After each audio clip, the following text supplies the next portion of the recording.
Hello à tous et bienvenue sur le Book Club du podcast du Cappuccino et des livres. Le temps d'un cappuccino, nous allons plonger ensemble dans l'univers des livres et de l'écriture, mais pas que.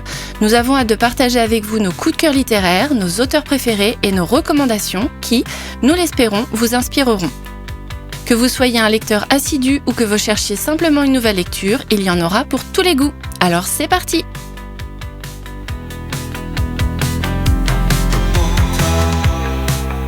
Installez-vous confortablement, préparez votre boisson préférée et suivez-nous dans cette nouvelle aventure littéraire. Bonsoir à vous, chers membres du Book Club.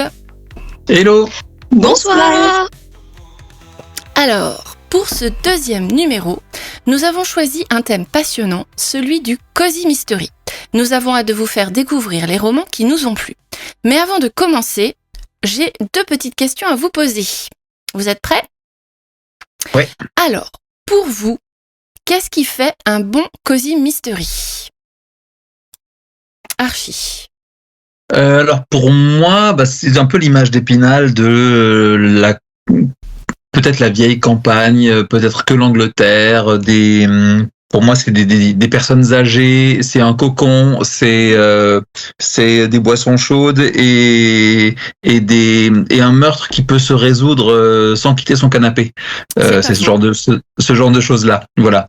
Et après ce que j'en attends, ça ou autre chose, ou justement de peut-être sortir un tout petit peu du salon ou de la campagne anglaise et peut-être de découvrir d'autres choses aussi. Après tout. Mais ouais, en tout cas c'est l'idée que j'en ai moi au départ. Ok. Amélia, pour toi, qu'est-ce qu'un bon Cozy Mystery ? Pour moi, un bon Cozy Mystery, c'est vraiment une histoire où ce qui va être le plus important, en fait, ce sera pas forcément l'enquête ou voilà, mais plutôt la façon dont on va dérouler le processus de réflexion de la part d'un détective amateur qui va fouiner, etc. Enfin, c'est vraiment l'esprit je fouille, je réfléchis, je déduis, vraiment à la façon Sherlock Holmes, en fait. Et effectivement, tu le diras peut-être sans doute après, mais moi, ce qui fait que c'est cosy, c'est que ça va pas forcément être violent ou très, comment dire, ça va pas être extrêmement trépidant, c'est vraiment, oui, comme on dit, c'est dans son canapé, c'est pour faire travailler le linge. Voilà. Et j'en attends donc beaucoup de suspense et de logique, et je vais être généralement intraitable sur la cohérence et la logique. Ok. Et moi, j'aime bien le concept du who done it, donc who has done it, qui a fait ça, où en fait les éléments ils sont assez donnés au lecteur pour que nous on puisse être détective au même rang que le personnage principal. Ouais. Voilà, moi c'est ce que j'attends le plus. C'est tout à fait une bonne attente. Je te confirme que moi aussi je pense de cette même façon. Et toi Aurore, qu'est-ce que t'en penses d'un bon Cozy Mystery ? Moi je vous rejoins assez sur vos définitions, sur le côté cocooning, une bonne enquête avec des indices qu'on pourrait résoudre nous-mêmes. Après, là où je le différencierais surtout d'un polar ou d'un thriller, c'est qu'il n'y a pas le côté haletant ou effrayant, en fait, justement. Au-delà du trash ou de la violence, j'ai pas dans un beau Cozy Mystery, j'ai plus l'envie de boire un bon petit thé chez moi que l'envie de absolument tourner toutes les pages parce que ça va me rendre folle si j'arrive pas à le finir. Je suis tout à fait d'accord. Et donc c'est ce que tu attends, de pouvoir être tranquille dans ton canapé avec une bonne tasse de thé et mener l'enquête. Exactement. Alors, pour moi, effectivement, je vais vous rejoindre sur tout ça. Il y a le côté cosy que j'adore, effectivement, une tasse de thé, des scones, tranquille dans ton lit ou dans ton fauteuil pour mener l'enquête. Il y a d'ailleurs, je crois, une enquête d'Hercule Poirot où il fait un pari avec le capitaine Hastings, où il dit qu'il va résoudre cette affaire tout en restant chez lui, dans son canapé, parce que je crois qu'il est malade et du coup, il peut pas sortir, etc. Et c'est tout à fait ça. C'est le côté cosy où t'as pas un danger haletant qui te poursuit ou qui te traque derrière. Et c'est le côté mystérieux, effectivement, où, comme tu disais Amélia, en fait, on a envie d'avoir suffisamment d'éléments pour pouvoir mener l'enquête nous-mêmes, à la place justement du héros principal. Et c'est ce que j'avais fait moi cet été, je vous avais raconté, je sais plus, avec le Corbeau d'Oxford de Faith Martin.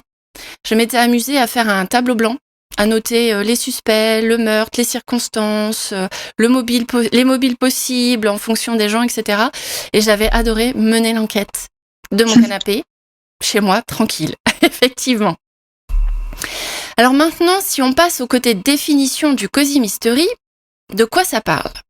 Alors, donc, j'avais déjà fait des recherches pour l'épisode 11 de 2024. Je vais vous en redonner les grandes lignes parce que je vais essayer de pas trop me répéter.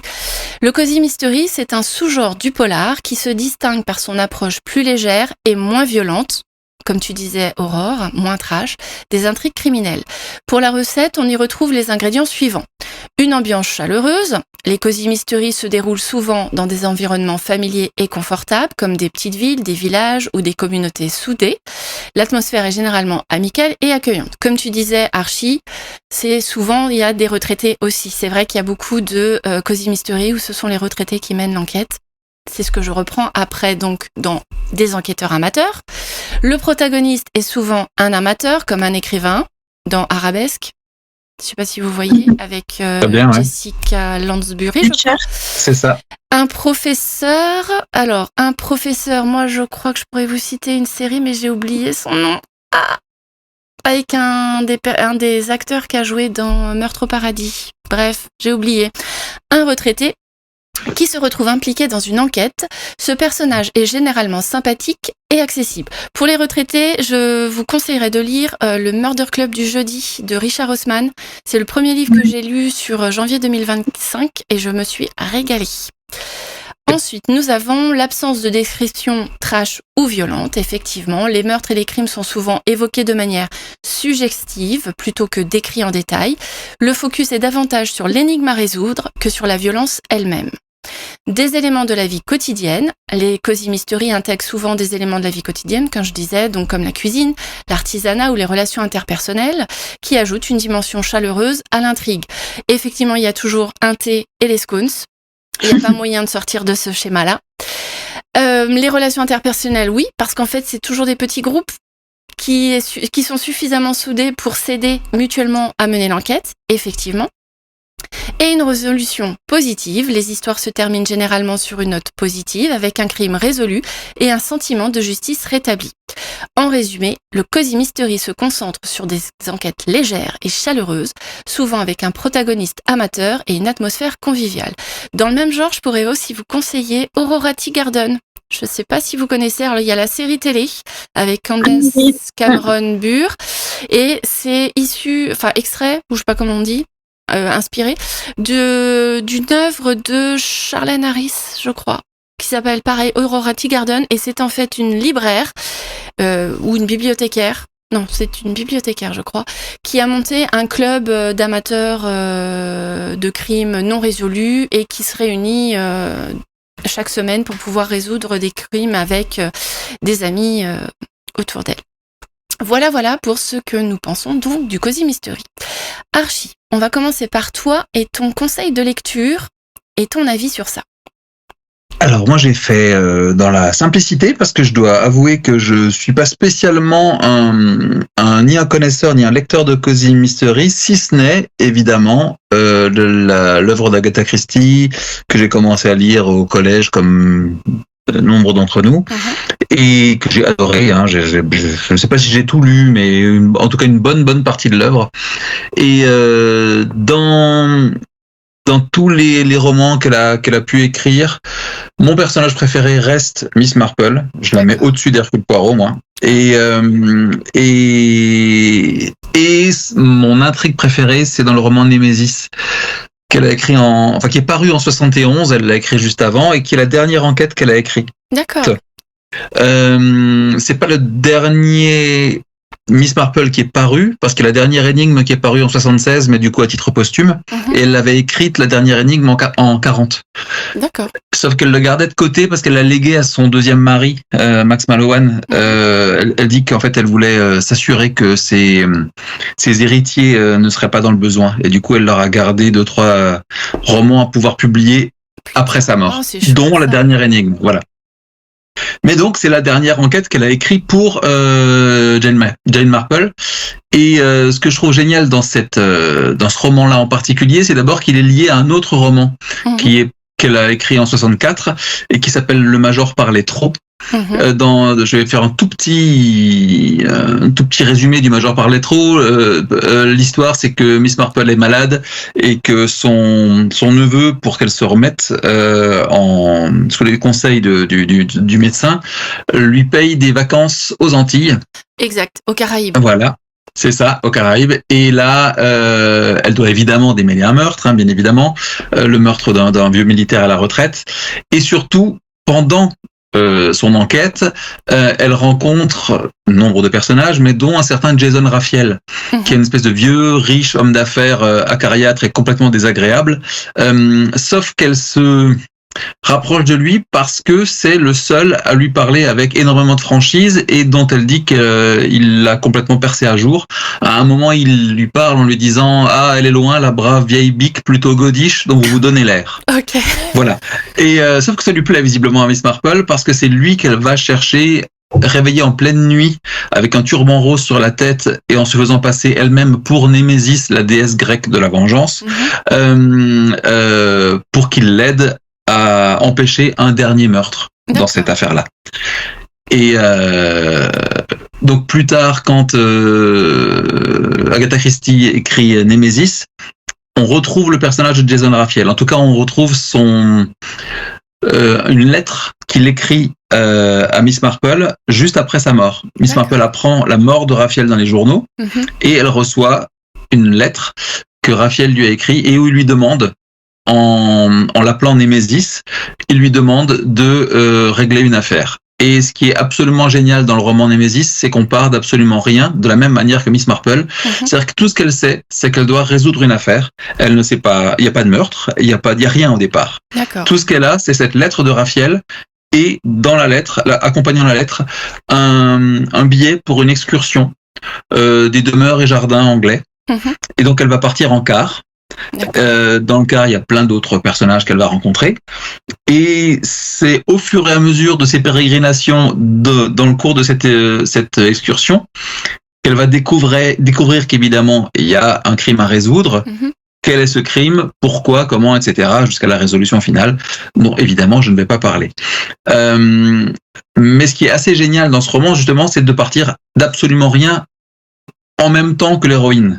C'est-à-dire qu'on la suit vraiment au début, on sait même pas ce qu'on va lire, quoi. C'est-à-dire que juste on découvre avec elle la mort de Raphael, elle se souvient de lui, on découvre cette lettre, et dans cette lettre, lui-même ne lui dit absolument rien, et il la laisse vagabonder et découvrir au fur et à mesure. Il y a pour moi là-dedans tout ce que j'attends, ce dont on parlait avant du Cozy Mystery, quoi. C'est-à-dire que voilà, on est dans la campagne anglaise en permanence, c'est-à-dire que ça n'a rien à voir justement avec son enquête dans les Caraïbes où elle rencontre Raphael pour la première fois. Là, on revient dans les poncifs d'Agatha Christie, on est dans le petit village, on commence à Sainte-Marie-Mide et on se déplace dans la campagne anglaise sans jamais en sortir. On est en plus en autobus, donc on s'arrête dans les cafés, dans les restaurants, enfin voilà, comme le fait Agatha Christie de manière très très régulière.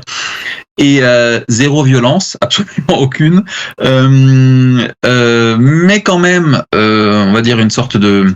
Elle ne le sait pas au début, et c'est sans vous spoiler ni vous révéler quoi que ce soit, il y a quand même dans l'autobus, sans qu'elle le sache elle-même, 2 personnes qui sont là pour la protéger à la solde de Raphael, mais voilà, tout ça reste très mystérieux. Et pourtant, le crime, au final, c'est un crime qui est particulièrement terrible et avec un mobile qui est... C'est là que je trouve que Agatha Christie souvent est forte. C'est que le crime est insupportable en lui-même, mais en même temps, il est assez poignant. D'accord. Je ne peux pas vous en dire plus, évidemment, parce que vous vous doutez bien que sinon je vous révèle quelque chose, mais il y a quelque chose de très touchant là-dedans. Et un des derniers points intéressants de ce roman-là, c'est que c'est donc la dernière enquête de Jane Marple. Comme récompense d'avoir résolu le crime, Raphael lui fait dans son testament, avait prévu un héritage si elle résolvait l'affaire. Et en fait, elle va s'en servir pas du tout pour des bonnes œuvres ou quoi que ce soit, elle va s'acheter des robes. En fait, en gros, elle dit qu'elle va profiter de la vie elle-même. Elle a raison. Et je trouve ça assez génial qu'il n'y ait pas ce côté un peu fleur bleue du voilà. Et c'est tout ce qu'on sait de la fin de Jane Marple. Contrairement à Hercule Poirot, dont on sait dans le dernier, on sait ce qui, voilà, je sais plus ce que c'est je sais plus exactement je l'ai dans la bibliothèque, mais j'ai. Ouais, moi aussi je l'ai, mais je sais plus exactement. Mais en tout cas, on voit sa mort, quoi. Enfin, en tout cas, on sait que voilà. Marple, elle n'a jamais décrit la fin de Jane Marple, voilà. Donc on ne sait absolument rien, et pourtant c'est sa dernière enquête. Voilà ce que je pouvais dire de ce roman-là. Ok, alors moi j'ai une petite question. Pourquoi plus Jane Marple qu'Hercule Poirot ? Qu'est-ce qui te plaît chez elle plus qu'Hercule Poirot ? Alors il y a un premier truc, d'abord, c'est mon esprit de contradiction, je pense. C'est que quand on pense à Agatha Christie, on pense d'abord à Poirot. Oui. Donc je pense, de manière générale. Et donc voilà, mon petit esprit de contradiction me fait. Non, et puis moi j'ai toujours préféré dans le cadre du roman policier à énigme, je préfère la campagne à la ville. Et Poirot est quand même plus souvent en ville. Oui. C'est ça, dans des enquêtes urbaines ou à l'étranger ou etc. Marple beaucoup moins. Marple, on est vraiment sur Sainte-Marie-Mide, on est sur tout ça. On a l'impression de pouvoir. On a l'impression qu'en fait c'est les vacances d'été quand on est gamin, qu'on va chez chez les grands-parents, c'est ça, pendant un mois en pleine campagne, et qu'il va se passer un truc de dingue et qu'on va pouvoir enquêter avec, quoi. Et je pense que ça j'ai toujours adoré, et ouais, je crois que c'est pour ça que je la préfère elle à Poirot. Après j'adore Poirot évidemment, mais j'aime moins par exemple Tommy et Tuppence Beresford. Les enquêtes de ce couple-là, moi j'aime moins parce que on est plus sur de l'aventure d'ailleurs que de l'enquête. Oui, parce que c'est même des anciens espions, du coup. C'est ça, pas la même vibe. C'est pas exactement la même vibe. C'est toujours sympa, il y a toujours des enquêtes et des mystères un peu sympas, mais ça reste ceux que j'aime le moins finalement. Même un number one, ça reste Jane Marple quand même. Je comprends. Oh, c'est marrant, moi je préfère le côté très professionnel et très carré d'Hercule Poirot pour le coup. Ouais. En fait, c'est ce que j'aime chez Poirot, c'est ce qu'ont pu très très bien faire David Suchet en particulier, mais même Peter Ustinov, qui pourtant est pas du tout canon par rapport pour moi le vrai canon c'est David Suchet. Il y a pas mieux que lui comme comédien, mais je trouve que Ustinov l'avait fait très bien aussi. Quand on le regarde en VO, le fait qu'il prenne un accent, alors je vais dire français, c'est débile puisqu'il est belge, mais vous comprenez ce que je veux dire, qui parle anglais avec un accent, on va dire soit français soit belge, et ce genre de caricature et ces poncifs-là, dans les romans, après avoir vu les films, on les entend quand on lit Poirot, et ça c'est assez génial. Mais sinon pour le reste, voilà, c'est le côté professionnel et compagnie me plaît bien, mais me lasse peut-être un peu plus au bout d'un moment. Et d'ailleurs, je me permets aussi du coup de dire que Joan Nixon en Miss Marple dans la série, elle est juste parfaite aussi, je trouve. Ça c'est celle qui a joué dans les années 80. C'est ça ? Je sais 70, plus. 80. La première Miss Marple qu'on connaît, pas les nouvelles versions qu'ils ont fait après, c'est ça ? Oui. Je pourrais pas situer exactement la date, mais en tout cas, il y a eu aussi des films qui. Je parle pas, là, pour le coup, Joan Nixon, je parle de la série, enfin, de la même manière que Suchet a fait la série des Poirots. Avant, il y a aussi justement Angela Lansbury a fait Le Miroir se brisa en film. Exact. Et autant l'enquête est géniale, autant elle, je la trouve pas génial dans ce rôle-là. En tout cas, je reconnais pas Miss Marple. Et il y en a quelques-unes comme ça que je trouve un peu moins bien. Et je trouve que Joan Nixon. C'est ça. Elle représente Jessica Fletcher. Il n'y aura personne qui pourra représenter Arabesque à sa place. C'est pas possible. Exactement.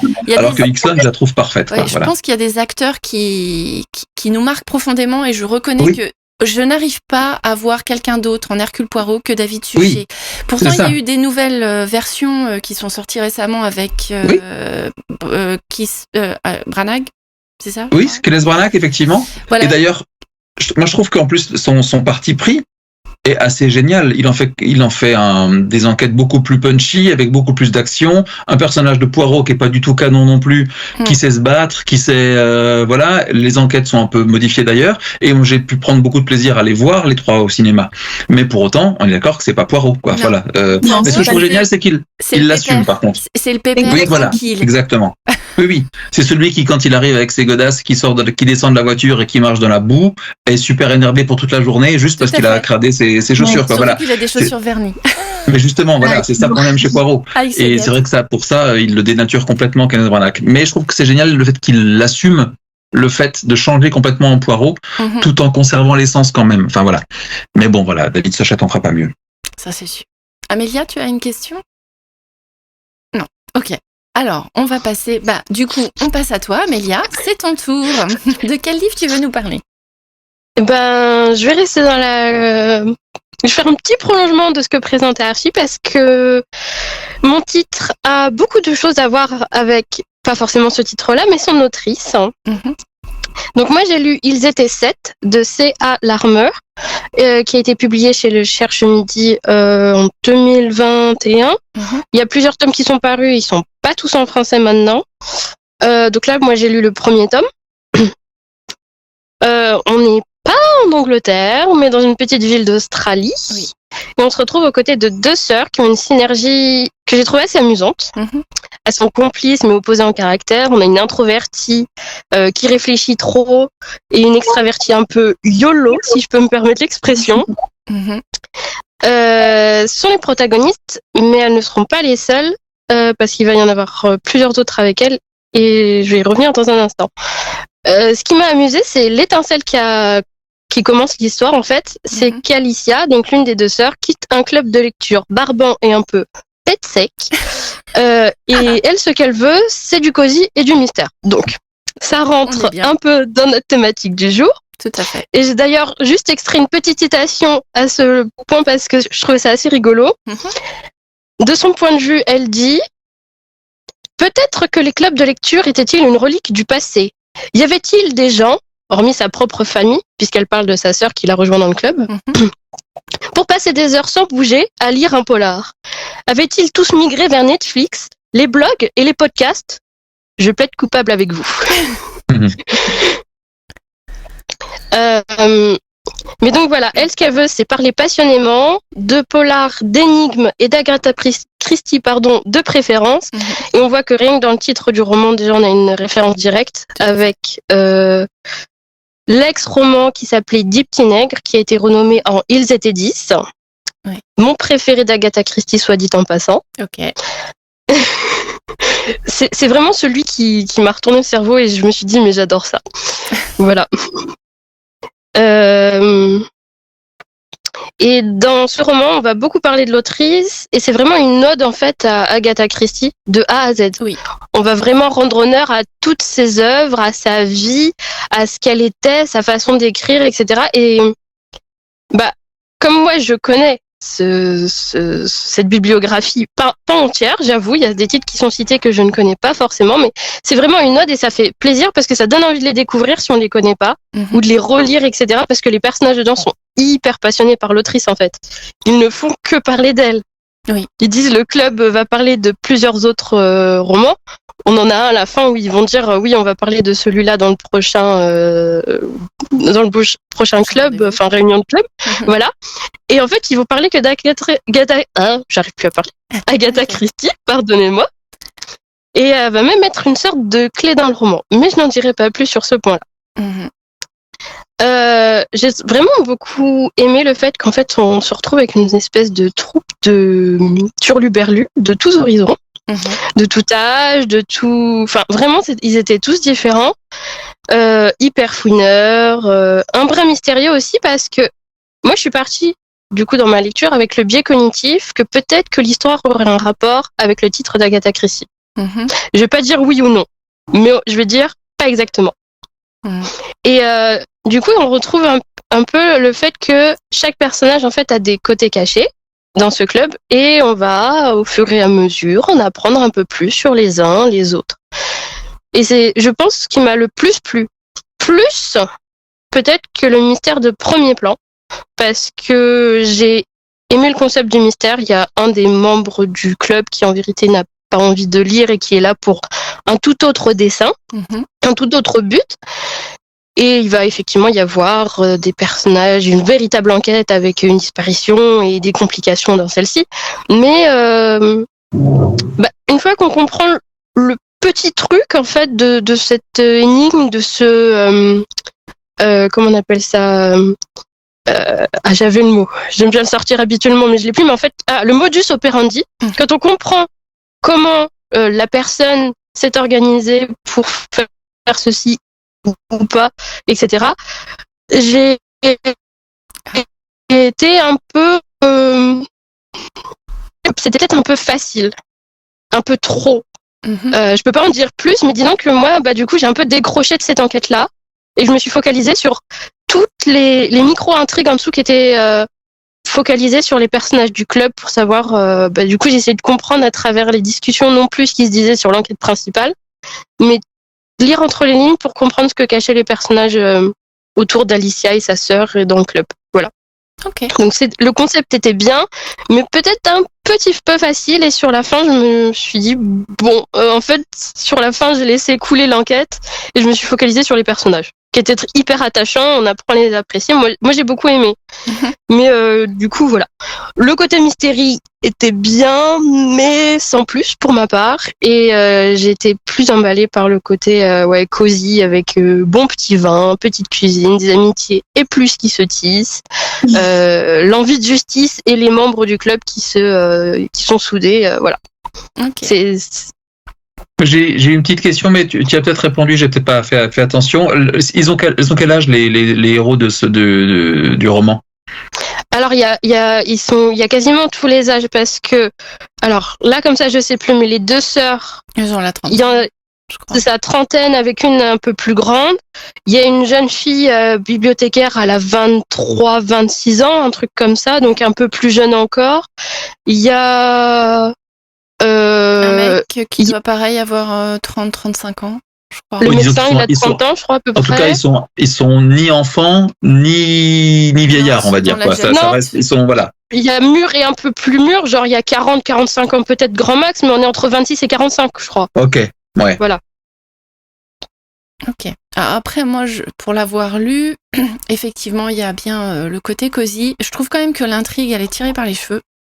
Et elle fait Ouais. pas penser que... elle met plein de choses. C'est vrai que pour pas vous spoiler, c'est un petit peu fâcheux. C'est compliqué de parler d'un livre. Elle met en relation beaucoup des titres d'Agatha Christie. Ça, c'est clair et net. Oui. Elle met en relation beaucoup de titres d'Agatha Christie. On attire l'attention sur certains faits dans ses romans, dans sa vie privée, dans sa vie privée publique, on va dire, parce que voilà. Et ça, vraiment, c'est honorable. Après, pour ce qui est de vraiment créer quelque chose comme ça dans un monde réel, ce qui s'est passé, c'est peut-être pour ça que ça m'a fait décrocher, parce que c'était trop facile ou trop, oui, comme tu dis, tiré par les cheveux, alambiqué, pas forcément réaliste à 100%. C'est surtout qu'en fait, plus je réfléchis à l'histoire, plus je pense à un autre titre, mais je peux pas vous donner le titre parce que je vais vous spoiler direct. C'est clair et précis. Mais je sais qu'il y a eu un film avec le gars qui a fait Superman et Batman, qui était marié avec une Jennifer qui a joué dans Alias. Ben Affleck. Oui, Ben c'est Affleck. ça. Il y a un film avec Ben Affleck qui me fait penser à cette histoire, et c'est pour ça que je dis que c'est tiré par les cheveux, parce qu'en fait on croit à quelque chose et puis en fait il y a un mystère bien plus opaque qui est derrière. Okay. Et on est quand même face à des amateurs qui sont en partie, pour certains, vraiment intrigués, d'autres qui n'ont pas trop envie de se mouiller, mais qui finissent au final. Ils finissent au final, oui, Jessie, bien sûr. Participer à cette enquête et à la résoudre.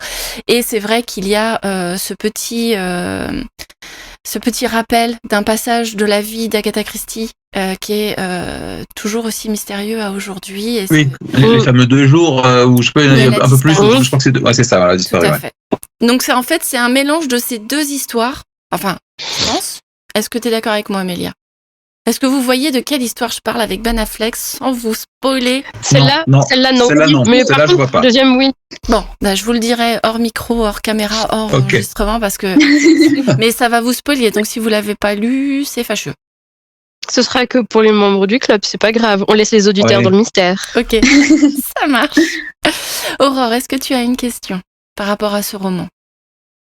Non, mais en fait, si, parce que j'avais lu Le mari parfait d'Agatha Christie ou La disparition d'Agatha Christie aussi, qui avait été fait en l'honneur d'Agatha Christie avec l'autrice comme protagoniste. Et pour le coup, j'avais été incroyablement déçue par le personnage qu'ils en avaient fait. Est-ce que c'est le livre qui a une super belle couverture, comme les Toussaint l'ouverture, là, rouge et doré? Oui. Ok, je l'ai revendu. J'ai pas réussi à accrocher non plus.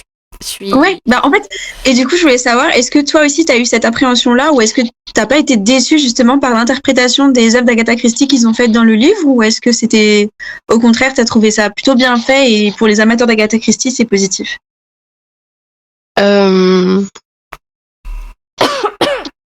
Je suis toujours là. Comment dire? Je trouvais que c'était bien de mettre des références à tous ces titres d'Agatha Christie. Pour ce qui est de sur ce qui est les 11 jours, voilà, c'est pas mal. Mais après, ça faisait beaucoup de références, beaucoup d'éléments. Et comme disait un des personnages, donc là, je vais pas spoiler, mais en gros, quand il y a autant d'éléments, c'est un peu gros. Ouais. On cite par exemple Hercule Poirot dans le crime de l'Orient Express qui dit il y a trop d'indices, c'est un peu gros. Enfin, Oui. je fais pas la citation exacte, mais voilà. Donc j'ai trouvé ça bien pour attirer l'attention sur des titres qu'on n'avait peut-être pas lus, mais l'utilisation qui est faite dans le roman de toutes ces références, à part la principale, c'était peut-être un peu pas parasite, mais c'était pas forcément, à mon sens, hyper. Enfin, c'était pas obligé autant. Ouais. Je sais pas comment dire. Jessie, qu'est-ce que tu en penses? C'est vrai qu'il y a beaucoup de références. Après, pour les amateurs d'Agatha Christie qui n'ont pas découvert ces romans, ça peut leur donner effectivement une envie de les découvrir et de les lire. Après, pour moi qui ai lu tous les Agatha Christie, puisque je me suis fait une collection complète d'Agatha Christie, je les ai tous lus. Ça fait peut-être beaucoup, mais après, comme c'est une première histoire, peut-être que l'autrice a voulu aussi mettre de quoi on allait parler pour bien nous mettre dans l'ambiance, dans la situation et qu'on comprenne de quoi elle allait parler en fait. Je sais pas, peut-être. Après, ce passage de la vie d'Agatha Christie qui reste mystérieux même aujourd'hui a été interprété de multiples façons parce que moi je me souviens d'un épisode de Doctor Who. Oui, avec Agatha Christie. C'est vrai. Une interprétation. Why not? Mais après, il peut y en avoir effectivement plein d'autres. Je crois qu'il y a d'autres livres qui... Je les ai mis de côté sur ma wishlist, mais j'ai oublié. Mais oui, il y a d'autres histoires autres que le livre qu'on n'a pas aimé, de je ne sais plus qui. Il y a d'autres histoires qui essayent d'interpréter aussi cette histoire. Alors peut-être que c'est un mystère tellement épais que ça donne envie, en fait, peut-être de le comprendre et de le mettre un peu partout dans les œuvres, peut-être. Oui, non, mais c'est ce que j'ai pas aimé dans les deux livres qui sont inspirés de la vie d'Agatha Christie et qui l'ont mise en scène comme justement celle qui résolvait les Cozy Mystery, c'est que ce soit dans la première enquête ou dans la deuxième, parce que j'ai lu les deux, c'est qu'il y avait l'impression qu'il y avait un Deus Ex Machina à la fin et que ça se résolvait comme ça juste parce qu'en fait c'est Agatha Christie. Enfin, c'était pas à aucun moment justement à aucun moment en tant que lecteur, nous on était embarqués dans l'enquête en fait. Tout ce qu'on voyait, c'est notre héroïne, enfin notre autrice, moi en tout cas une de mes autrices chouchoutes devenir folle quoi. Enfin, je trouvais ça un peu triste, vraiment décevant. Donc j'étais un peu. Je crois que c'est comme toi au niveau de la fin, effectivement, quand tu découvres le poteau rose, tu dis sérieusement. Mais oui. Vous l'avez vu, Amélia et Archie, ce livre, vous voyez pas du tout? Non, pas du tout. Pas du tout. Un petit livre de poche tout mignon qui est pareil que les Toussaint l'ouverture avec de la dorure, du rouge, un graphisme très très très beau. C'est vrai qu'en fait, t'as envie d'y croire quand tu le lis. T'as vraiment envie de croire que t'as une explication de sa disparition. Mais la fin, ah oui, c'est ça. Ouais, tout à fait. Moi, tu vois, je m'en suis débarrassée, je l'ai vendu. C'est un cadeau, je peux pas. Mais le crime parfait d'Agatha Christie. On s'imagine vraiment qu'elle va être limite pas l'enquêtrice, mais la criminelle ou la victime, tout à fait. Mais non. C'était dommage en fait comme lecture. C'est trop triste, mais. Tout à fait. Mais bon, c'était nous vendre du rêve pour vendre le livre. Bah ça a marché. Oui. On l'a acheté. Vraiment. Voilà. Bon, allez, maintenant on passe à toi, Aurore. De quel livre tu vas nous parler pour le Cozy Mystery? Alors, donc je viens de terminer, tout juste ce midi, La mort de Tante Dimity, une enquête d'outre-tombe de Nancy Atherton. Donc c'est parti pour être une sorte de petite série parce que je sais qu'il y en a déjà 3 qui sont sortis par rapport justement à la fameuse Tante Dimity. Pour ce qui est du résumé, en fait, on retrouve une jeune femme américaine, donc la trentaine d'années, divorcée.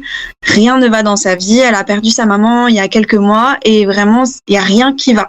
Puis elle reçoit une lettre de 2 avocats très réputés qui lui disent que sa tante Dimity est décédée. Alors, sauf que pour elle, tante Dimity, c'est pas du tout une personne qui a vraiment existé. C'est l'héroïne d'histoire au coin du feu que sa maman lui racontait le soir. D'accord. Et donc, en fait, elle va commencer à enquêter, justement, elle va rejoindre les avocats qui vont lui dire que sa fameuse tante Dimity lui a donné une mission à accomplir dans son cottage en Angleterre. Donc, on retrouve le petit côté cosy avec le thé, les scones. Et elle va devoir... elle va résoudre, en fait, un petit mystère par rapport à tante Dimity. Voilà, j'ai pas envie d'en dire trop parce que j'ai pas envie de spoiler, pareil, de vous dire donc ça va se jouer un petit peu entre Londres et justement le petit cottage dans lequel elle est. Elle va faire équipe avec l'un des avocats pour accomplir une mission que sa tante lui a léguée et en parallèle, sa mère décédée lui avait aussi laissé une lettre par rapport à un mystère lié à cette fameuse tante Dimity. Pour le coup, je suis un peu mitigée sur ma lecture. Je vais rejoindre, je pense, ce qu'Amélia a dit par rapport à LGT7. L'intrigue principale m'a frustrée. C'était un peu gros. Je pense pas pour les mêmes raisons. Pour le coup, moi, une fois qu'on a eu 2 ou 3 indices, j'ai assez rapidement deviné où est-ce que ça menait. Et pareil, en fait, je me suis surtout concentrée sur la relation entre les personnages, qui sont donc Laurie Schaefer, donc notre protagoniste américaine, et Bill Willis, l'avocat. Mais pareil, je pense que c'était pas bien mesuré, en fait, du début à la fin, que ce soit au niveau des personnages, de leur relation entre eux, et même l'enquête, c'est assez nouveau et j'étais très déçue au tout début quand j'ai compris. Ils vont faire intervenir un peu de mysticisme, en fait, dans le Cozy Mystery. D'accord. Sauf que c'était bien fait. Pour le coup, cette partie-là, ça correspondait à l'enquête. Mais je reste sur ma faim sur le reste de l'ouvrage, que ce soit sur le mystère qui a eu lieu. C'était un peu trop facile. Et pour le coup, j'étais dedans, mais je l'ai deviné un peu trop facilement. Sur les indices qui ont été donnés aussi, c'était pas très bien mesuré dans ce cas-là, si je l'ai deviné un peu trop vite. Et sur les caractères des personnages, ça part un peu ça se joue un peu aux extrêmes, en fait. D'accord. Soit ils vont pas s'entendre du tout, soit ils vont trop bien s'entendre et c'est pas très bien mesuré, encore une fois. Ok. Mais pourtant, je reste mitigée parce que je sais pas si je vais lire le tome 2. Pour le coup, je crains un peu. Mais surtout que je crois qu'il y en a une trentaine de tomes qui sont sortis outre-Atlantique. Je crois. Par rapport à Tante Dimity. Ouais, je crois avoir entendu qu'il y avait beaucoup de tomes. Mais peut-être je me trompe. Attends, je vais vérifier sur Internet, mais je crois que... Justement, j'ai vérifié, je crois que c'est celui-ci. En tout cas, il a été imprimé en France en 2024. Donc ça fait même pas...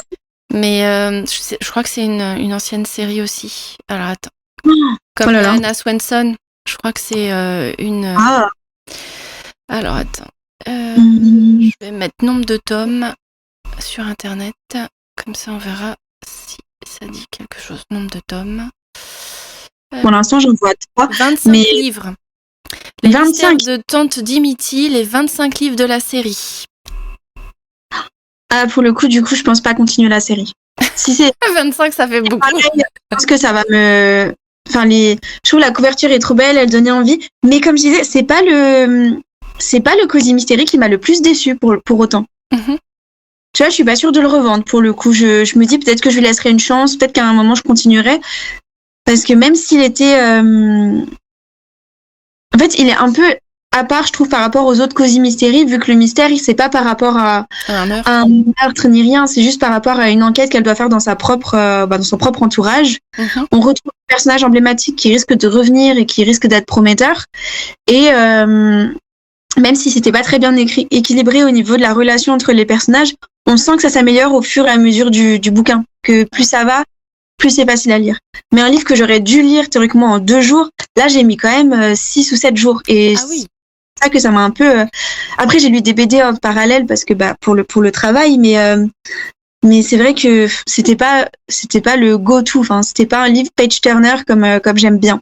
D'accord. C'était donc plus cosy que mystery? C'est ça. C'était plus cosy. Voilà, plus cosy que mystery pour le coup. Sauf que moi, j'aime bien quand il y a un bon mystère aussi à côté. Enfin, pour le coup, j'aime beaucoup. Après, vu que c'est un premier tome, peut-être que c'était la façon pour l'autrice de mettre en place ses personnages, ses intrigues, le fil rouge, tu sais, qui va courir Mais c'est selon les tomes. Typiquement, c'est ce que je trouve absolument génial chez Agatha Christie. Et alors, comme dit, je lis pas spécialement de Cozy Mystery, donc je vais pas faire de généralité, mais ce que je trouve absolument génial chez elle, c'est qu'elle ne prend pas le temps dans les premiers romans, de présenter particulièrement ses personnages. C'est-à-dire que c'est tout au long de son œuvre qu'elle présente ses personnages. Oui. Donc, on peut complètement lire Agatha Christie en se fichant complètement des personnages. Ou de l'ordre. Et de l'ordre. Parce que le mystère se suffit à lui-même à chaque fois, pour chaque roman.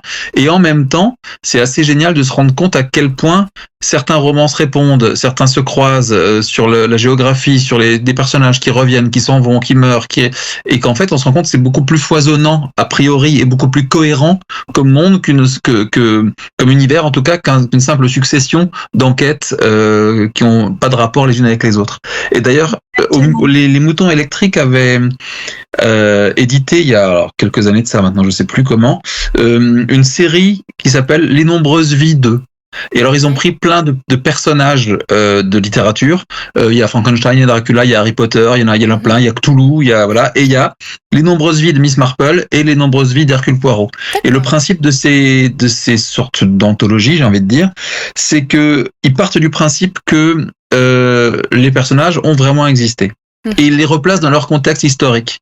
Et ils en font une sorte de biographie, comme si le personnage avait vraiment existé, en le mettant en parallèle avec ce qui s'est passé à ce moment-là dans le monde, à l'endroit géographique où ils étaient. Typiquement pour Poirot, vu qu'il voyage beaucoup, on en parle. De temps en temps, ils rajoutent des petites nouvelles d'auteurs passionnés et qui rendent hommage à l'œuvre d'Agatha Christie. Et franchement, c'est super bien. Je sais pas si ça se trouve encore, honnêtement, parce que ça a quand même quelques années. Je suis en train de regarder, mais celui sur Marple, il a été édité en 2009. Ah oui. Donc je suis pas sûr que on puisse encore le retrouver autre part qu'en occasion, quoi. Ouais, en occasion. Voilà, ouais. 2006 pour Poirot. Mais franchement, moi j'ai aussi suis sur Frankenstein et Dracula, et je trouve que et sur Cthulhu aussi, et je trouve que c'était une super idée. C'est hyper bien documenté. C'est que des auteurs français un peu de renom, quoi. Là, pour le coup, Hercule Poirot, c'est André-François Ruot et Xavier Mauméjean, qui sont aussi deux auteurs eux-mêmes qui ont travaillé sur Poirot. Enfin, c'est vraiment, vraiment génial, et ça permet justement de ramener l'œuvre pas juste à une succession de mystères, mais aux personnages pour le coup. D'accord. Bien sûr qu'il parle des enquêtes, évidemment, mais on parle avant tout du personnage et de l'évolution du personnage au fil de l'œuvre. Et c'est vraiment, vraiment super bien foutu. D'accord. Mais tu vois, je serais très intéressée par ce genre d'ouvrage, mais ce que je reproche beaucoup aux Cozy Mystery aujourd'hui, et c'est généralement pour ça que je suis déçue, c'est que justement, ce sont plus des Cozy Mystery, ce sont des regardez, enfin, en fait, on a l'impression que ce qu'il faut faire en tant que lecteur, c'est oh là là, la protagoniste, elle est trop forte, ou oh là là, sa vie, c'est vraiment on se concentre beaucoup trop sur le protagoniste, justement, qui résout les enquêtes que sur l'enquête. Miss Marple, justement, c'est pour ça qu'on a autant de livres pour la découvrir et qu'on peut en faire à la fin une anthologie. Alors que là, j'ai l'impression de tout savoir de Laurie Schaeffer, de tous ses déboires, de toute sa vie, de toutes ses envies, de tous ses drames, et j'étais vraiment déçue sur ça. Je suis assez d'accord avec toi. J'ai toujours envie de me dire que si vraiment je veux un roman avec une profondeur de personnage, etc., presque j'irais lire de la Blanche. Si je lis du Cozy Mystery, c'est que je veux d'abord du mystery. Le Cozy, il est presque c'est la cerise sur le gâteau, mais c'est le mystery qui m'intéresse avant tout. Et du coup, effectivement, alors comme dit, je généralise pas, mais quand on s'éloigne trop de l'enquête en elle-même, c'est un peu décevant, forcément. Oui, vraiment. Là, pour le coup, ça fait plusieurs fois. Et je pars même plus du principe qu'il y aura du mystère. C'est peut-être pour ça que c'est aussi bien passé La mort de Tante Dimity. C'est qu'après l'ouvrage sur les sœurs Brontë, leur enquête des sœurs Brontë, celui sur Agatha Christie, les deux sur Agatha Christie. Même tu vois, celui que tu as recommandé au début du podcast, j'ai beaucoup aimé, le Murder Club du jeudi, c'était très rafraîchissant. Mais encore une fois, on reste un peu sur la fin niveau mystère, dans le sens où je trouve qu'il manque un tout petit truc pour que ce soit nickel, je trouve, au niveau de l'enquête. D'accord. J'avoue que moi j'ai bien aimé. Donc j'ai eu bien plus de aimé, mal, tu vois, à m'immerser dans l'histoire par rapport à l'écriture de l'auteur, parce qu'il fallait vraiment que je me mette à la place de la personne âgée qui parle et qui va d'une idée à une idée, à une idée, à une idée, à une idée, jusqu'à ce qu'elle revienne au temps présent, au moment clé du truc. Ça, c'est ce que j'ai eu plus de mal, moi, à intégrer en lisant ce livre-là. Maintenant, ce qui m'a manqué, moi, c'est plus d'infos sur, je crois que c'est Elisabeth, la retraitée, ancienne espionne ou pas, militaire ou pas, détective ou pas, tu vois, c'est plus sur elle que ça m'a manqué. Exactement. Bah, moi, je m'attendais à une suite, du coup. Il y a, je crois, 3 tomes qui sont sortis, je crois. Décidément, je suis pas à jour. Mais oui. Bah, pour le coup, tu vois, je vais lire la suite. Mais sur la fin de l'enquête, enfin, sur le dernier chapitre, c'était un poil décevant sur le côté, moi, j'ai tout résolu, mais je le garde pour moi et il y aura pas de finalité, tu vois. Enfin, c'était un peu, C'est vrai que Elisabeth s'exprime pas des masses. Effectivement. C'est ça. Sur son plan. C'est pas faux. Alors attends, je vais quand même regarder Murder Club pour être bien sûr du nom. J'ai dû le mettre dans le podcast, mais j'ai oublié. 4 livres. Il y a 4 livres qui sont sortis. Trop Alors bien. après, je peux pas dire si c'est 4 livres qui sont sortis en français ou 4 livres qui sont sortis, mais 4 livres sont sortis, 4 tomes. Donc après, peut-être qu'on en saura plus sur elle au fur et à mesure. Et sur les autres aussi, j'espère. Parce qu'il n'y avait pas que elle, quand même. Oui, c'est vrai. J'espère. Ouais. Vous avez d'autres questions à poser sur le roman d'Aurore ? Non, pour moi, c'est bon. Ok. Alors, on va passer au mien. Les détectives du Yorkshire de Julia Chapman. On s'est battu pour pouvoir avoir le droit d'en parler. Et donc là, je vous montre à tous mes petits exemplaires. J'en ai que 3 en papier. Le 4e m'attend dans ma palle, qui est le tome 10, parce que je suis à jour en fait sur cette série. Il me manque que le tome 10 à lire. Donc, il y a 10 tomes. C'est ce que je viens de vous dire. Le dernier est sorti fin 2024. Je crois qu'il est sorti en octobre-novembre 2024. Il est dans ma palle. Donc, ça met fin aux histoires des détectives du Yorkshire. Donc, si vous voulez commencer cette série géniale, vous savez que vous avez 10 tomes. Elle est trop bien. Je confie. Pour le coup. Alors, j'ai pas encore lu le tome 10, mais il paraît qu'on y verse sa petite larme. Alors bon, on verra bien. Je le laisse en attente. Donc, le cadre de l'histoire, c'est Bruncliffe en Angleterre, dans le Yorkshire, comme le nom l'indique. Les personnages principaux, alors je vais pas tous vous les citer, mais il y en a 2 essentiels. C'est Samson O'Brien et Delilah Metcalfe. C'est comme ça que je les prononce. Il y en a qui disent Samson. Moi, je dis Samson. Ouais, je dirais Samson aussi, mais... À l'anglais, je pense qu'on doit dire Samson. Je pense aussi. Après, peut-être que ça a du sens, le fait de Son of O'Brien, parce qu'il est bien le fils de son père et qu'il y a aussi des histoires avec son papa. Donc peut-être que ça a du sens dans ce thème-là. Donc je vais vous refaire un résumé, je l'espère, pas trop long. Alors on a donc Samson O'Brien qui débarque sur sa moto rouge. J'ai oublié le nom de la moto d'ailleurs, mais a priori c'est une très jolie moto. Il revient sur Bruncliffe, dans le Yorkshire, pour y ouvrir une agence de détectives privée. Et la plupart des habitants voient son arrivée d'un très mauvais œil. De son côté, on a Delilah Metcalfe, qui est une génie de l'informatique, au caractère bien trempé, qui tente de sauver de la faillite son site de rencontres amoureuses. Pour cela, elle décide de louer le rez-de-chaussée de ses locaux. Du coup, vous vous doutez bien de qui vient de louer son local au rez-de-chaussée, c'est donc Samson. Et elle découvre également qu'il y a un jeu de mots avec les initiales de leurs 2 agences, parce que Samson appelle son agence de détective agence de recherche des Vallons, et Delilah a appelé son agence de rencontre des Vallons. Et donc les deux, ça fait, alors en anglais ça fait AVR, chez nous ça fait ARV, mais vous voyez ce que je veux dire. Et du coup ça joue aussi sur ce que ça va donner après de l'implication de tout un chacun dans ce qui se passe dans la société de l'autre.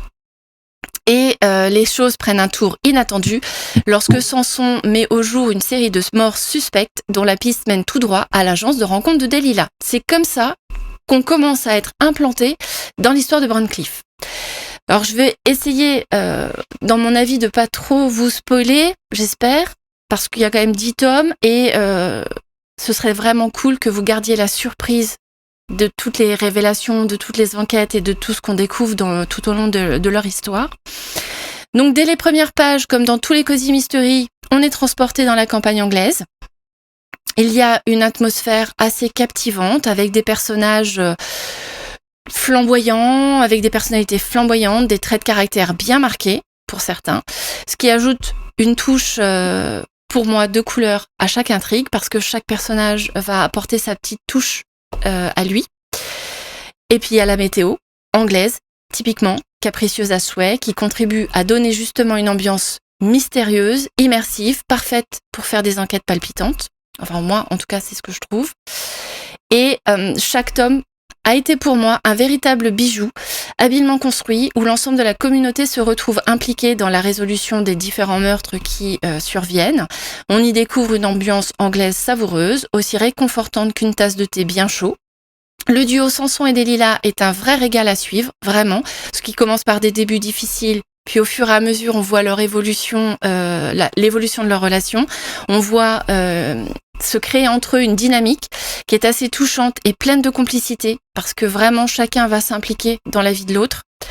Chacun apporte ses compétences uniques, mais aussi une belle dose, pour moi, d'altruisme à l'enquête, parce que c'est l'enquête d'abord, avant leur différence, leur conflit, parce qu'il y a du conflit. Je vous dis pas trop pourquoi Samson redébarque par chez lui, parce que ça fait partie de l'histoire. Mais avant qu'il quitte Bruncliffe, en fait, il y a eu un événement difficile lors du baptême, je crois, de son neveu. Et ça n'a plu à personne, en fait. Et du coup, il est parti du jour au lendemain avec sa moto et il est plus jamais revenu. Et du coup, il y a aussi tout ça, tout ce mystère de pourquoi il est parti, qu'est-ce qui s'est passé, et tout ça on le découvre au fur et à mesure. Pour moi, j'ai trouvé les intrigues à chaque tome bien ficelées, avec un fil rouge qui relie chaque volume, ce qui rend la lecture bien entendu plus addictive, puisqu'on découvre justement le pourquoi du comment Samson a été obligé de partir de la Met, de Londres, à laquelle il appartient. On voit son côté policier taciturne qui préfère travailler en solo. On le voit évoluer, sympathiser avec les gens du village, avec les retraités, avec Delilah, vraiment créer des relations très profondes. On voit une Delilah qui est une jeune femme très moderne, pleine de vie, de détermination, qui s'impose comme une alliée indispensable aux enquêtes. Leur relation, comme je vous l'ai dit, évolue au fil des tomes. On ne peut s'empêcher de s'attacher à eux. C'est pas possible de faire autrement. Et on a aussi, bien entendu, envie d'espérer plus que l'amitié entre eux. Mais je ne vous dirai rien. Les personnages secondaires, qu'ils soient hostiles ou bienveillants, ajoutent pour moi une profondeur à l'histoire. Parce que comme je vous l'ai dit, ils sont vraiment tous différents et ils apportent tous quelque chose. Et que dire bien entendu des retraités, véritables détectives en herbe qui apportent une touche d'humour et de sagesse, tandis que Calimero, le chien de Delilah, tisse un lien profond avec Samson, rappelant à Delilah l'importance de l'amitié et du soutien, et que du coup, peut-être, ça va débloquer ce qui l'empêche d'aller vers Samson et de développer au fur et à mesure des tomes un peu plus de confiance, un peu plus d'amitié et un lien un peu plus profond que ce qu'on voit au début, parce que je vous l'ai pas dit, mais en fait elle accueille Samson en lui donnant un coup de poing. Elle le frappe. Okay. Donc, je vous laisse imaginer les tensions qu'il y a eu avant son départ. Le 10e et dernier tome m'attend avec impatience dans ma palle, ça c'est clair et net. Mais après la fin du 9e, j'étais déjà en train de chialer. Donc en fait, je pense que je vais attendre un petit peu parce que je sais qu'après, il y aura plus. Donc je vais me laisser du temps pour accepter que l'histoire s'arrête et que la fin est inévitable, n'est-ce pas? Donc bon. Les derniers tomes, c'est toujours les plus durs. Ouais, mais c'est vrai que là, pour le coup, je pense que 10 tomes, c'est bien. Je vois pas trop ce qu'elle aurait pu développer de plus que 10 tomes. Ça aurait été trop slow burn ou trop attendu de faire durer plus longtemps en fait. Ouais. Il semblerait, d'après ce que j'ai entendu comme critique, qu'en fait on arrive à un point qui est vraiment bien et qui clôture de façon mémorable la série en entier. Donc bon, Je vais le lire. J'attends juste un petit peu d'être prête à leur dire au revoir. Et pour ceux qui ne le savent pas, au cas où, donc le premier tome a été adapté en téléfilm sur France 3 avec Ariel Mallet et Sophie De First. Bien que quelques éléments aient été modifiés pour pouvoir adapter à la série, l'adaptation dans l'intrigue reste assez fidèle avec les personnages et l'histoire. On a en fait plutôt comme cadre la Bretagne, je crois, si mes souvenirs sont bons, un petit village breton et non un village anglais. Mais ça a été vraiment très agréable à regarder. Donc, je ne peux que vous recommander cette série passionnante, peuplée de personnages touchants, d'intrigues captivantes.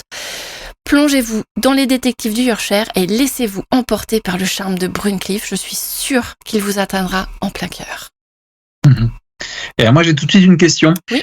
Mais ça, c'est pas seulement pour toi, c'est pour tout le monde. Si j'ai bien compris, les livres que vous avez présentés là, l'intrigue est contemporaine. On est d'accord? Oui. Je me trompe pas.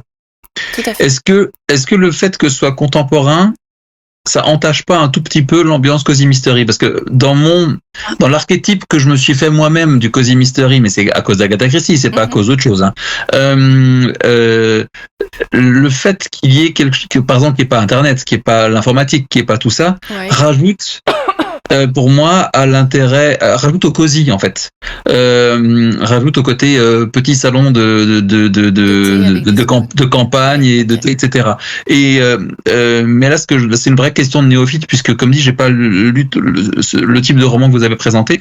Est-ce que du coup, ça enlève pas un peu cette petite part de charme? Alors moi, en ce qui concerne les détectives du Yorkshire, non, pas du tout, parce que on est dans un petit village anglais. Okay. Qui reste avec des a priori, comment on pourrait dire, je cherche le terme, qui a des idées un peu vieilles. C'est pas le bon terme, mais vous voyez ce que je veux dire, qui reste quand même. Après, il y a quand même les retraités qui ne sont pas du tout modernes parce que justement, Delilah, je sais plus dans quel tome, elle vient leur donner des cours pour apprendre à servir d'un ordinateur. Ouais. Donc il y a quand même, entre les retraités et le petit village du Yorkshire, il y a quand même ce petit truc de la campagne anglaise, un peu vieillotte, avec comment on appelle ça, des vieilles idées, des vieux a priori. Ouais, oui, vieux a priori, ouais. Oui, il y a un autre terme, il est sur le bout de la langue, j'arrive pas à le trouver. Donc on reste vraiment, pour moi, dans l'ambiance un peu vieille. Ok. Malgré le côté moderne qu'apporte Delilah, parce que elle met des caméras de surveillance quand il y a des enquêtes à mener sur des sites particuliers pour découvrir ou voir des choses. Ça modernise le Cozy Mystery, certes, mais il y a toujours le côté vieille ville, vieux village, vieille pensée. Ok. Voilà, en tout cas pour moi. Pour le coup, moi, je suis d'accord avec Jess dans le sens où, en effet, ça n'enlève rien, je trouve, au Cozy Mystery. Là où je trouve que le côté contemporain est embêtant, c'est dans le fait que je trouve que le point de vue change complètement et que le mystère passe après. Comme je l'ai dit tout à l'heure. Ouais. Donc, on est un peu sur le moi-je, plus que sur l'enquête en elle-même. Et le décor prend le pas sur l'enquête. Mais d'un autre côté, le Cozy peut se traduire de plein de manières différentes. Et ce sont juste, au contraire, ça renouvelle un petit peu justement le genre. Le fait que ce soit dans des époques plus modernes, avec des idées plus modernes, et qui est, par exemple, les téléphones, ça permet de renouveler le genre. Même quand on n'a pas forcément de personnes âgées, de toute façon, on n'a même pas besoin d'avoir des personnes âgées pour avoir le côté un petit peu, comment dire, oui, le petit côté cosy ou même le petit côté gossip, en fait. Le petit côté tout le monde se connaît, tout le monde se parle. Et notre village, ouais. Exactement. Je veux dire, il y a de très très bonnes enquêtes qu'on pourrait considérer de Cozy Mystery, mais juste que c'est du polar jeunesse finalement. Oui. Ça se passe dans le lycée, donc c'est un lieu avec tout le monde se connaît, avec mais sans personnes âgées, sans. Oui, c'est vrai. Sans le côté. Et puis Miss Marple était contemporaine d'Agatha Christie, donc finalement. Oui, mais c'est ça. Mais le fait de le lire aujourd'hui, moi, ce qui me plaît, c'est aussi d'être plongé dans le passé, en fait, quelque part. Il y a aussi ça qui me plaît, quoi. De traverser l'Europe avec l'Orient Express pour Poirot. Il y a un côté aussi remonté dans le temps qui est assez génial, quoi. Et avec les méthodes, du coup, de l'époque, et la question qu'on peut se poser aussi, c'est est-ce que Miss Marple ou Poirot aujourd'hui comment ils enquêteraient, puisque finalement leur point fort, c'est essentiellement la psychologie, qu'on pourrait opposer par exemple à la science de Sherlock Holmes. Est-ce qu'aujourd'hui, avec les moyens d'aujourd'hui technologiques, comment est-ce que ces enquêtes se dérouleraient, quoi? C'est une vraie question que je me pose. Bah là, tu vois, tu me fais penser au nouveau Sherlock Holmes. Enfin, nouveau, entre guillemets, avec Benedict Cumberbatch. Oui, les premiers temps, effectivement, il faut s'habituer au côté très moderne, mais finalement, de voir les textos ou les idées qui défilent sur l'écran, bah, j'ai trouvé qu'en fait, ça restait du Sherlock Holmes. Ah bah moi je suis d'accord. Pour moi je trouve que c'est du génie, même si on fait. Après, il me sauf erreur et on digresse un peu, mais celui qui joue comment s'appelle-t-il, celui qui fait partie du celui qui fait partie le crade. Non, celui qui fait partie des services secrets. Oui, Mycroft. Mycroft Holmes. Sauf erreur, c'est celui qui réalise. Et il me semble qu'il fait partie ou qu'il a créé le club Sherlock Holmes, je sais pas quoi. Enfin, c'est genre une pointure des connaisseurs de Sherlock Holmes là-bas. D'accord. Et je trouve que cette série est absolument géniale. Et justement, ils arrivent à, tout en respectant Sherlock Holmes de A à Z, moderniser chacune des enquêtes des romans de Doyle, quoi. Mais voilà, c'est une question que je me pose simplement. Pour rebondir, je pense que c'est pour ça aussi que le Cozy Mystery, ça reste beaucoup d'enquêteurs amateurs. C'est que comme ils sont amateurs, ils n'ont pas accès au relevé des empreintes, c'est vrai. À tout ça, en fait. Ça rappelle, je pense que c'est la partie moderne justement du côté côté Cozy Mystery. Oui, ils n'ont pas la police scientifique pour les aider, tout à fait. Oui, c'est exactement. Ils se débrouillent avec les vieux moyens du bord, comme prendre une empreinte avec du scotch, par exemple. C'est ça. C'est du Cozy Mystery. On est bien dedans. Tout à fait. Limite rustique mystery. Aussi. Écoute, c'est ce qui fait aussi le charme de ces Cozy Mysteries, parce qu'en fait, on peut très bien se mettre à la place et se dire que nous aussi, on pourrait mener l'enquête. On a avec les moyens du bord, en fait. Oui. Donc, je pense que là, oui, effectivement, on a parlé d'œuvres contemporaines, mais ça reste avec les moyens du bord. Il n'y a pas, dans les enquêtes, certes, Sanson est policier, à la base, donc il s'y connaît, lui, en méthode d'investigation, etc.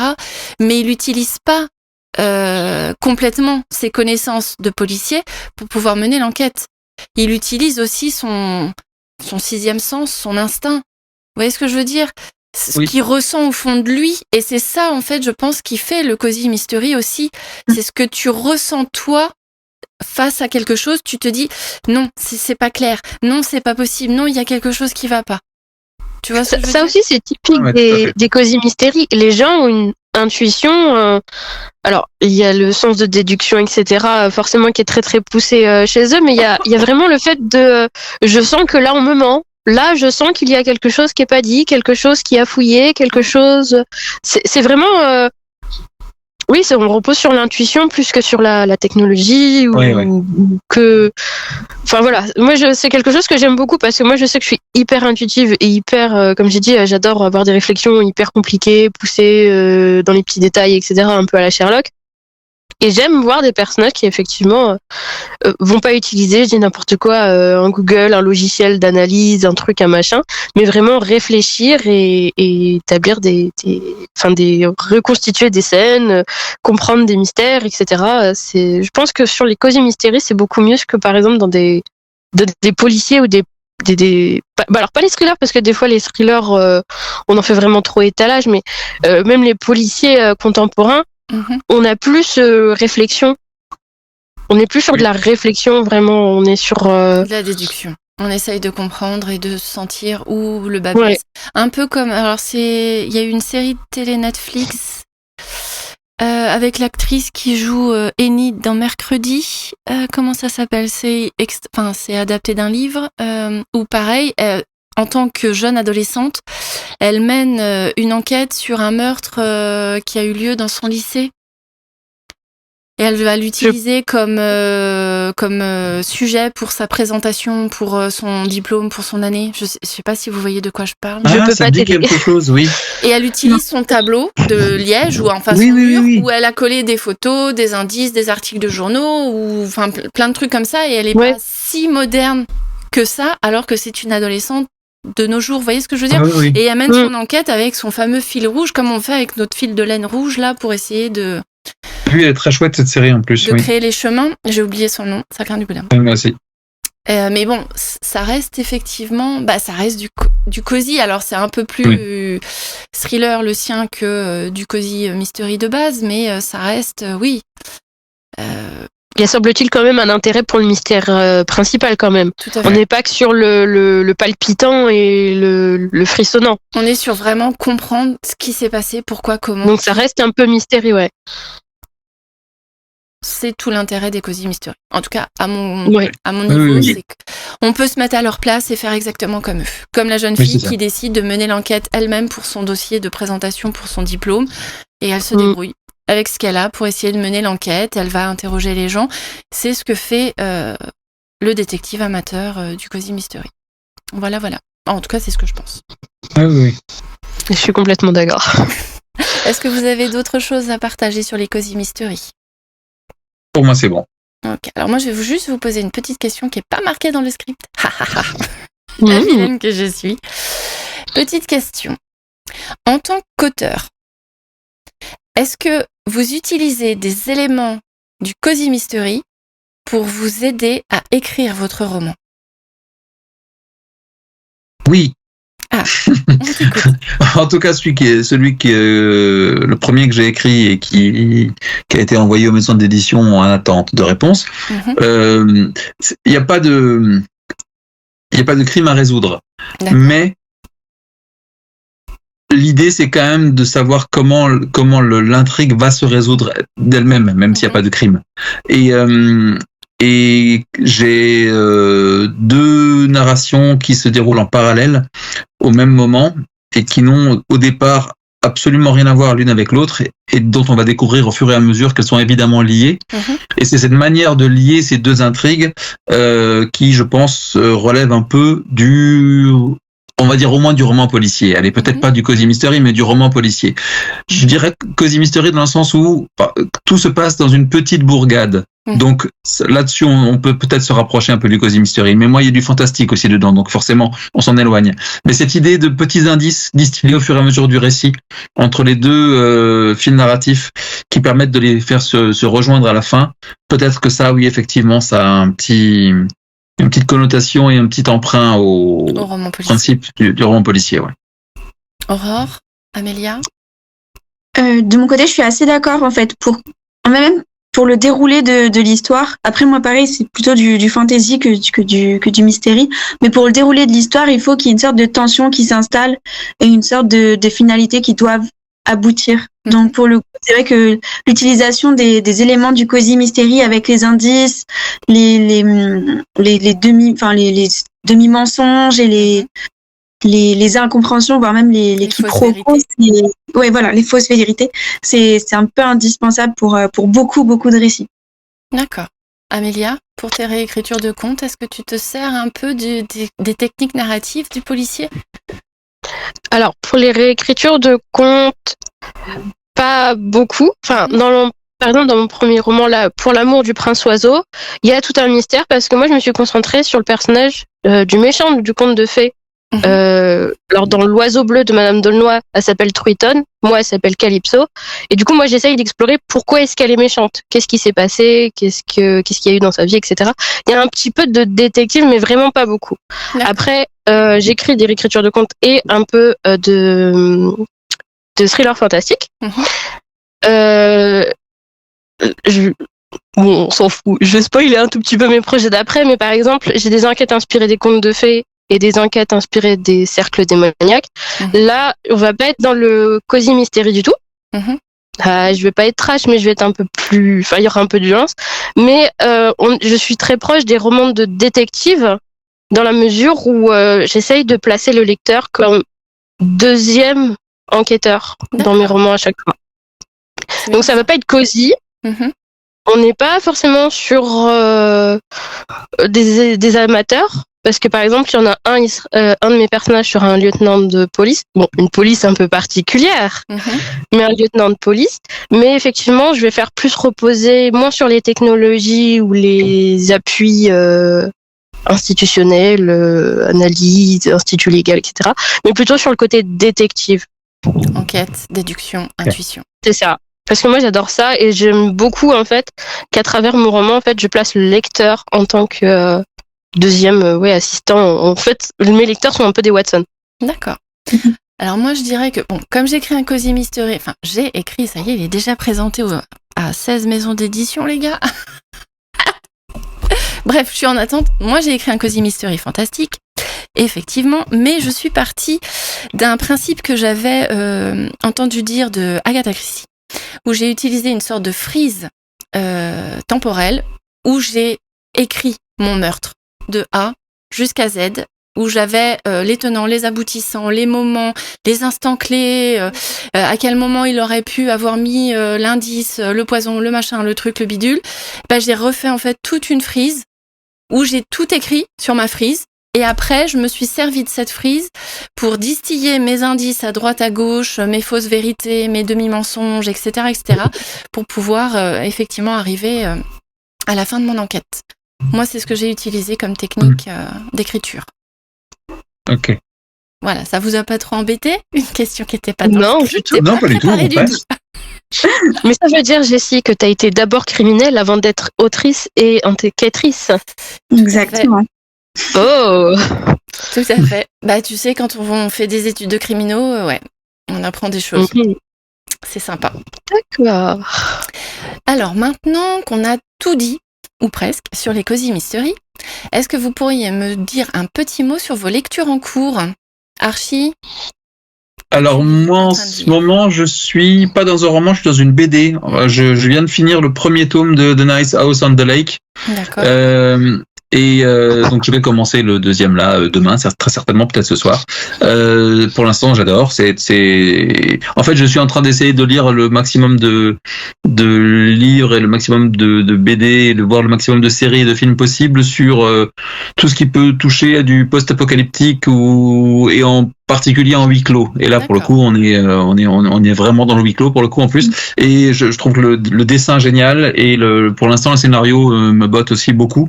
J'aime beaucoup la manière dont c'est présenté et donc voilà, j'ai hâte de finir le deuxième tome pour avoir la fin de l'histoire. Voilà. Alors, c'est bien. Alors, Amélia, à ton tour. Alors moi, je vais lire un roman qui est sorti il y a pas longtemps, une dizaine de jours, je crois, que j'attendais depuis moult temps, depuis qu'il avait été annoncé. C'est chez Hugo Roman et c'est le dernier conte d'Alexiane Thiel. Et le tome 1 s'appelle Pomme d'or et en gros ça réécrit une marine fée avec qui doit choisir quelqu'un pour représenter un héros de conte de fées alors qu'il n'a pas du tout l'étoffe d'un héros ou d'un chevalier et ils vont devoir essayer de recomposer un conte pour sauver les fées. Enfin sa posture de marine fée, éviter la nuit éternelle. Enfin voilà, moi c'est le truc me bottait depuis un moment et il est sorti, je me suis précipitée dessus. Voilà. Donc j'ai eu beaucoup de choses à lire là il y a pas longtemps, mais là je ne le repousse pas. C'est lui le premier et c'est lui le premier que je vais lire à partir de maintenant. En sortant de ce club. Ça marche, pas de souci. Aurore, quelle est ta lecture du moment? Alors, quand j'ai fini La mort de Tante Dimity ce midi pendant ma pause, je vais lire là 5 cartes brûlées de Sophie Loubière. Okay. Donc c'est un thriller que j'ai pris lors du salon du Noir d'Ormesson. Et du coup j'ai hâte de le commencer. Je commence demain après mes partiels. Ah bah oui, c'est vrai, il y a les partiels. Ça s'était bien passé la dernière fois? T'avais réussi ton examen? La dernière fois j'en avais un. Oui, je sais plus. Bon, grosso modo, quoi qu'il arrive, à chaque fois, j'ai au moins la moyenne, donc ça va. Ça va. Et demain, je pense que ça va aller. Ça marche. Alors, ma lecture en cours, c'est La Bête de Wakefield de Tessa Bier, qui est une autrice auto-éditée que j'ai interviewée au mois de décembre avant les vacances de Noël. C'est un Cozy Mystery, encore, eh oui, qui se passe en 1905. Et c'est prometteur. Alors, j'ai pas tout lu, j'en suis à la moitié. Et il y a peut-être ou pas une petite touche de fantastique, mais ça je le saurai au fur et à mesure que je lirai l'histoire. Voilà pour ma petite lecture en cours. Ok. Donc nous avons parlé aujourd'hui du Cozy Mystery. Nous vous avons présenté les 4 romans que nous avons choisis et nos lectures en cours. Et bien voilà, on arrive à la fin de cet épisode. Tout s'est bien passé ? Super. Parfait. Toujours. Bon bah c'est cool. J'espère que cela vous a plu et que vous avez fait le plein de nouvelles découvertes pour compléter vos wishlists de livres ou de séries à regarder. Vous avez aimé le book club, alors n'hésitez pas à vous abonner pour avoir le prochain épisode dès sa sortie, à liker et à partager. Et si vous le souhaitez, vous pouvez nous suivre sur nos pages Instagram, @archi-8 auteur, @-8 souvent cam pour suivre Aurore, @Amélia Feza pour suivre Amélia et @Jess-8 Angel. Et si vous avez des questions ou si vous voulez partager vos propres recommandations, vous pouvez nous envoyer un mail à Du Cappuccino et des Livres, cela nous ferait super plaisir. Merci pour votre écoute et à très vite pour la suite. Salut! Salut. Salut.